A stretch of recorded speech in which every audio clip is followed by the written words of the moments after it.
हल्द्वानी नगर निगम वित्तीय वर्ष के टैक्स वसूली में जुट गया है और टैक्स जमा नहीं करने वालों पर कड़ी कार्रवाई भी करने के निर्देश दिए गए हैं। नगर निगम के मुख्य नगर आयुक्त IS विशाल मिश्रा ने बताया कि नगर निगम के राजस्व को बढ़ाने के लिए निगम की ओर से टैक्स वसूली के साथ साथ बड़े बकायादारों को नोटिस देने के निर्देश भी दिए गए हैं। मुख्य नगर आयुक्त ने कहा कि शहर में 471 बड़े टैक्स पेयर हैं, उनसे भी टैक्स वसूली की कार्रवाई चल रही है।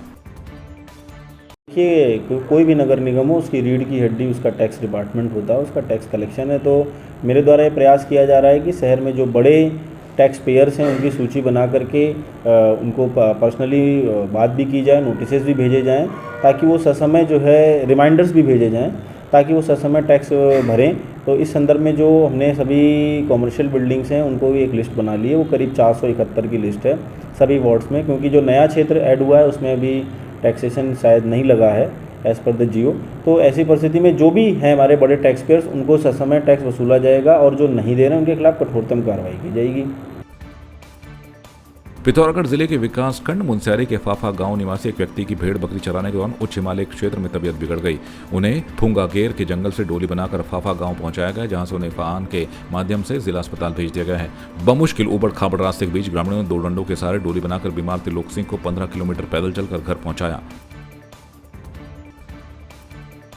अल्मोड़ा जिलाधिकारी विनीत तोमर ने क्षेत्र पंचायत की बैठकों में विभागीय अधिकारियों के नियमित रूप से भाग लेने के लिए कड़े निर्देश दिए हैं। उन्होंने स्पष्ट किया है कि इन महत्वपूर्ण बैठकों में भाग लेने के लिए विकास खंडवार रोस्टर तैयार कर दिया गया है। स्पष्ट आदेशों के बाद भी बैठकों में भाग न लेने के कारण जहां अधिकारियों में पंचायती राज व्यवस्था के प्रति असम्मान की भावना प्रकट होती है, तो वहीं दूसरी ओर क्षेत्र में किए जा रहे विकास कार्यों के गुणों, अवगुणों एवं स्थानीय समस्याओं से भी प्रशासन अनभिज्ञ रह जाता है, जिस कारण ग्रामीण क्षेत्रों की समस्याओं के निराकरण में कठिनाइयां आती हैं।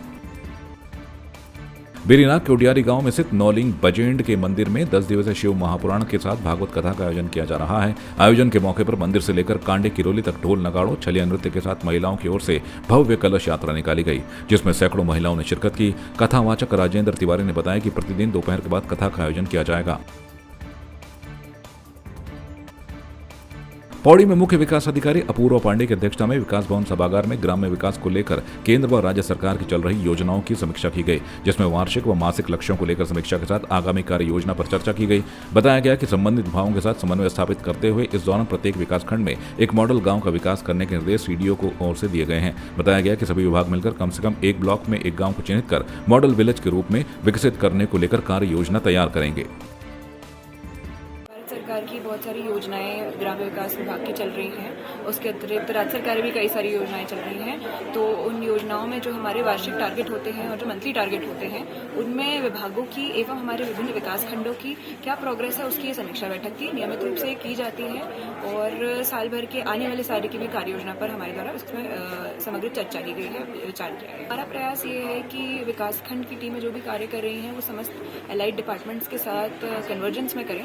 तो इसी के संबंध में समस्त विभागों को निर्देश दिए गए कि प्रयास करें कि हर विकास खंड में इस वर्ष एक ग्राम का चयन करके वहाँ पे सभी विभाग कन्वर्जेंस करके कुछ मॉडल गांव का विकास करें, इसका हमने निर्देश दिया है। हमने निर्देश दिए हैं कि प्रत्येक ब्लॉक में एटलीस्ट एक ऐसे गांव को चिन्हित करा जाए और उसकी कार्य योजना तैयार की जाए।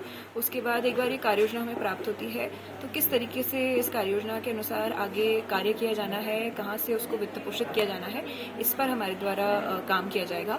वर्तमान में सभी ब्लॉकों को एटलीस्ट एक गांव को मॉडल विलेज के रूप में प्रस्तावित करने के निर्देश दिए गए हैं। आपकी इस पर क्या राय है, हमें कमेंट कर जरूर बताएं।